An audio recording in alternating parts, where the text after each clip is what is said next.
मंगलवार की दोपहर पटना के वीरचंद पटेल पथ स्थित बीजेपी कार्यालय पहुंचे केंद्रीय मंत्री गिरिराज सिंह ने कहा कि इस देश में हजारों लाखों श्रद्धा की हत्या हो चुकी है।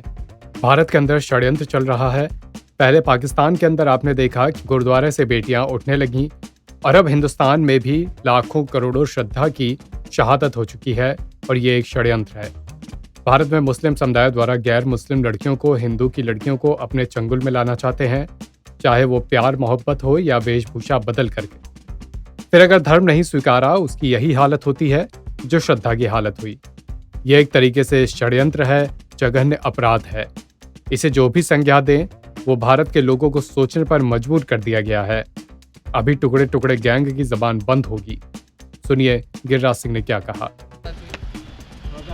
ये श्रद्धा की जो घटना घटी है, ये हजारों श्रद्धा की शहादत हो चुकी है, लाखों श्रद्धा की शहादत हो चुकी है।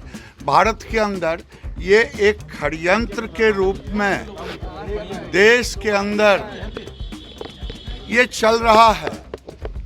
पहले पाकिस्तान के अंदर आपने देखा कि मंडपों पर से भी बेटियां उठने लगी, गुरुद्वारे से बेटियां उठने लगी और अब हिंदुस्तान में भी लाखों करोड़ों श्रद्धा की शहादत हो चुकी है। ये एक षड्यंत्र है।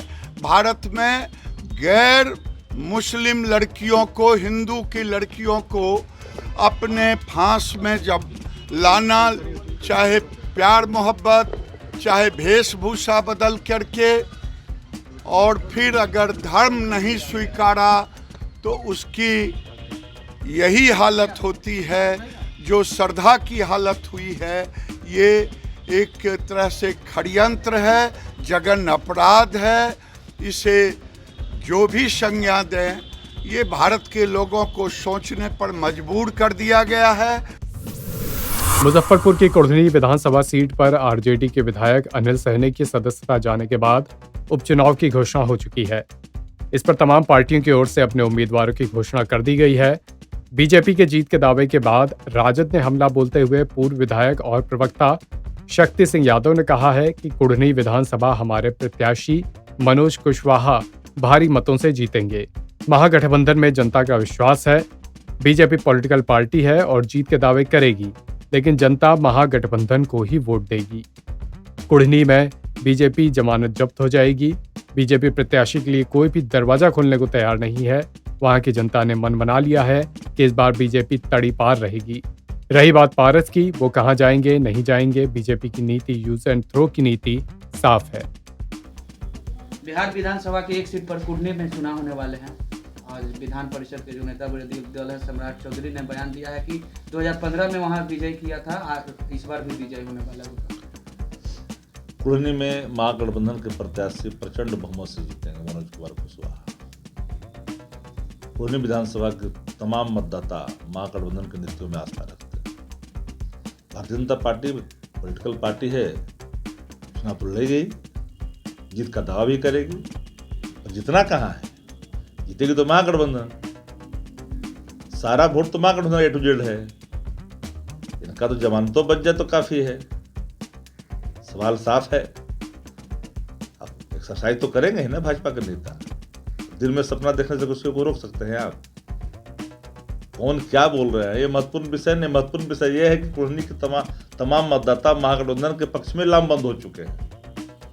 कमाड़ी तो खोलिए ना रहा है भाजपा प्रत्याशी के लिए। कोई घर पे लगा लेता है, कहता महंगाई के मार, अब भूल जाओ भाजपा की सरकार, अब की बार भाजपा तड़ी पार, यही नारा है। महागठबंधन के पक्ष में पूरा जनसैलाब है। हर मतदाता महागठबंधन के प्रत्याशी मनोज कुशवाहा के पक्ष में काम करने के लिए निकल पड़े हैं।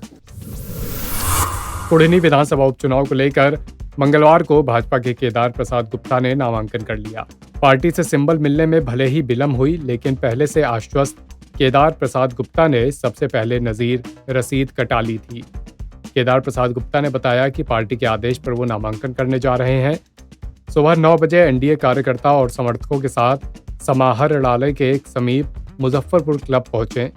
इसके बाद समर्थक और प्रस्तावक के साथ नामांकन करने निकले। क्लब में नामांकन सभा का भी आयोजन किया गया। केदार गुप्ता के नामांकन में भाजपा प्रदेश अध्यक्ष डॉक्टर संजय जायसवाल, नेता प्रतिपक्ष विजय कुमार सिन्हा, पूर्व उप मुख्यमंत्री तारकिशोर प्रसाद, रेणु देवी, पूर्व मंत्री सैयद शहनवाज हुसैन, सुरेश शर्मा, रामसूरत राय, जीवेश कुमार मिश्रा, प्रेम कुमार, नंद किशोर यादव, नारायण शाह, प्रमोद कुमार गुप्ता, सांसद अजय निषाद, जिलाध्यक्ष रंजन कुमार आदि पदाधिकारी और कार्यकर्ता मौजूद रहे। बेगूसराय शहर में फ्लाईओवर निर्माण को लेकर एनएच किनारे अतिक्रमण हटाओ अभियान के दौरान राष्ट्रीय ध्वज का अपमान किया गया है। जेसीबी से दुकान तोड़ने के दौरान दुकान पर लगे राष्ट्रीय ध्वज को बिना खोले जेसीबी से तोड़कर जमीन पर गिरा दिया गया। आप तस्वीरों में देख सकते हैं कि किस तरह दुकान पर राष्ट्रीय ध्वज फहरा रहा है और जेसीबी से दुकान तोड़ने के दौरान राष्ट्रीय ध्वज का ख्याल नहीं रखा गया। दुकान के साथ राष्ट्रीय ध्वज को भी तोड़कर जमीन पर गिरा दिया गया। इस संबंध में सदर प्रखंड के बीडीओ सुदामा प्रसाद ने बताया कि राष्ट्रीय ध्वज का कोई अपमान नहीं कर सकता, गलती से ऐसा हुआ है। आरा के जिला अधिकारी कार्यालय के समक्ष मौलाबाग स्थित राजकीय अंबेडकर छात्रावास के दर्जनों छात्र अपनी तमाम मांगों को लेकर आमरण अनशन पर बैठ गए हैं। बताया जा रहा है कि हॉस्टल में रह रहे छात्रों को काफ़ी परेशानी का सामना करना पड़ रहा है, क्योंकि वहाँ न तो पीने के पेयजल की व्यवस्था है, न ही रहने के लिए अच्छा कमरा है। पुराने बनाए गए कमरे अब जर्जर हो चुके हैं, वो कब गिर जाएंगे कोई ठिकाना नहीं है। साथ ही साथ छात्रावास में मूलभूत सुविधाओं की घोर कमी है। इसकी गुहार लगाते सगाते उसमें रहने वाले छात्र परेशान हो गए हैं, लेकिन उनकी कोई सुनने वाला नहीं है। इसको लेकर उन लोगों ने समस्या का समाधान नहीं होता देख आज से आमरण अनशन शुरू कर दिया है।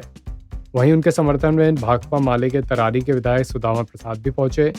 उन्होंने प्रशासन पर वादा खिलाफी का आरोप लगाते हुए कहा कि जिस तरह से पुराने और जर्जर भवन में छात्र रहने को मजबूर है, जिस भवन में कभी भी हादसा हो सकता है, साथ ही साथ वहाँ मूलभूत सुविधाओं की भी घोर कमी है, फिर भी प्रशासन इनकी बातों को अनदेखा कर रहा है।